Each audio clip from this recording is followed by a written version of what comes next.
आज हम लोग देखेंगे क्लास 10th बोर्ड एग्जाम का विष का दांत, जो कि हिंदी का दूसरा चैप्टर है। इसका टोटल ऑब्जेक्टिव आज हम लोग इस वीडियो में देखेंगे। किसके अनुसार सेनों ने सिद्धांतों को भी बदल दिया था? खोखा के अनुसार सेन ने अपने सिद्धांत को भी बदल दिया था। ऐसे ही लड़के आगे चलकर गुंडे चोर डाकू बनते। यह पंक्ति कहानी के किस पात्र ने कही है? यह पंक्ति कहा था सेन साहब ने गिरधर के बेटे मदन के बारे में। विष के दांत के लेखक कौन है? नलिन बिरोचन शर्मा। विष के दांत समाज के किस वर्ग की मानसिकता उजागर करती है? तो विष के वर्ग के दांत जो है ना, ये मध्यम वर्ग की मानसिकता उजागर करती है। विष के दांत कैसी कहानी है? तो विष के दांत जो है ये एक सामाजिक कहानी है। इसमें मनोवैज्ञानिक, इसमें आंसर में मनोवैज्ञानिक दिया हुआ है, तो विष का दांत एक मनोवैज्ञानिक कहानी है। ये भी मान सकते हैं कि जैसे किस तरह से कोई आदमी अपना मानसिकता किस तरह से रखता है। विष के दांत कहानी किस वर्ग के अनेक अंतर विरोधों को उजागर करती है? मध्यम वर्ग, ठीक है, मध्य वर्ग। नलिन बिरोचन शर्मा जन्मता कौन सी भाषा भाषी थे? भोजपुरी।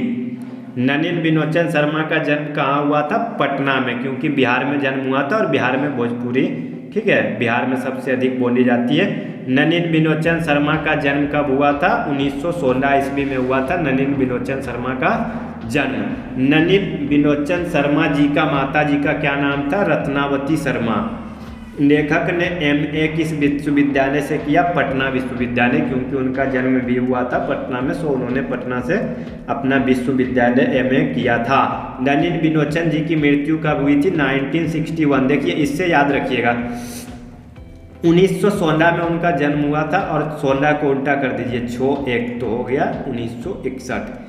आलोचनाओं में वे किस शैली को अपनाते थे? आलोचनाओं में वो आधुनिक शैली को अपनाते थे, ठीक है। आलोचकों के अनुसार प्रयोगवाद का वास्तविक प्रारंभ किनकी कविताओं से हुआ है? नलिन बिरोचन शर्मा। नलिन बिरोचन शर्मा जी के पिताजी का नाम था रामावतार शर्मा, ठीक है, उनके पिताजी का नाम क्या था? रामावतार शर्मा। विष के दांत कहानी किस वर्ग के अंतर विरोधों को उजागर करती है? मध्यम वर्ग को। सेन साहब की मोटर कार थी, सेन साहब की मोटर कार थी स्ट्रीमर इंड, ठीक है। अब आगे हम लोग चलते हैं। सेन साहब की नई मोटर कार किस रंग की थी? उनकी मोटर कार काली रंग की थी। सेन साहब की कितनी बेटियां थी? 5 बेटियां थी उनकी टोटल। किससे मोटर की चमक दमक को कोई खतरा नहीं था? खोखा से, ठीक है। रुकिए सेन साहब की पुत्रियों से, क्योंकि सेन साहब की पुत्री जो थी वो बहुत सीधी थी, उसके घरों में उन्हें बहुत ही स्ट्रिक्ट रखा जाता था।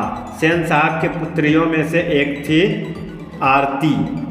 सेन साहब खोखा को क्या बनाना चाहते थे? इंजीनियर। लोग सेन साहब को उनके बच्चों के लिए कौन सा विद्यालय उपयुक्त बताते थे?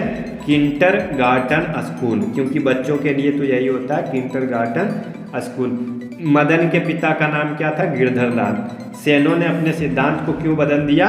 खोखा के दुर्ललित स्वभाव के अनुसार। दुर्ललित का अर्थ होता है लाड़ प्यार में बिगड़ा हुआ, ठीक है। लाड़ प्यार के कारण अगर कोई बिगड़ जाता है तो उसे बोलते हैं दुर्ललित। 1 मिनट ऊपर कर लेते हैं।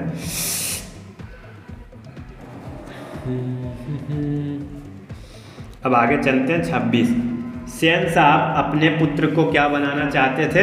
तो बिजनेसमैन या इंजीनियर। बिजनेसमैन का तो कहीं जिक्र नहीं आया कहानी में, बट यहाँ जो है इंजीनियर के साथ ही बिजनेसमैन दिया हुआ है, सो ये हम लोग दे सकते हैं। नलिन बिरोचन शर्मा की स्कूल की पढ़ाई कहाँ हुई थी? तो पटना कॉलेजिएट स्कूल में उन्होंने अपनी स्कूल की पढ़ाई की थी।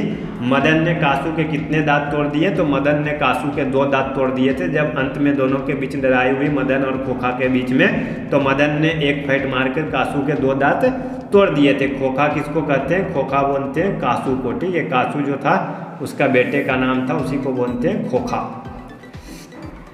विष के दांत कहानी की गई है? तो विष के दांत और अन्य कहानियों के संग्रह से। सेन साहब का मित्र क्या था? सेन साहब का मित्र था एक पत्रकार, जिसने पूछा था कि आप अपने बेटे को बड़ा होकर क्या बनाना चाहते हैं? गिरधर लाल किस वर्ग का प्रतिनिधित्व करता है? तो गिरधर लाल जो है वो निम्न मध्य वर्ग का करता है, ठीक है, वो बहुत ही छोटा था। गिरधर लाल कौन है? तो गिरधर लाल था मदन का पिता, ठीक है, जिसने कि कासू का 2 दांत तोड़ दिया था मार के, उसी मदन के पिता थे गिरधर लाल। सेन साहब के बेटे का नाम क्या था? कासू। मदन की उम्र क्या थी? 5 से 6 साल। कासू मदन के साथ किस खेल में शरीक होना चाहता था? डट्टू के खेल में, क्योंकि मदन डट्टू का खेल खेल रहा था। तो कासू ने बोला कि हम भी खेलेंगे, वो बोला था हम भी खेलेगा। तो मदन ने खिलाने से मना कर दिया, तो दोनों के बीच लड़ाई हो गई और मदन ने एक फेंट मार के उसका 2 दांत तोड़ दिया था कासू का। दृष्टिकोण किसकी रचना है? नलिन विलोचन शर्मा की।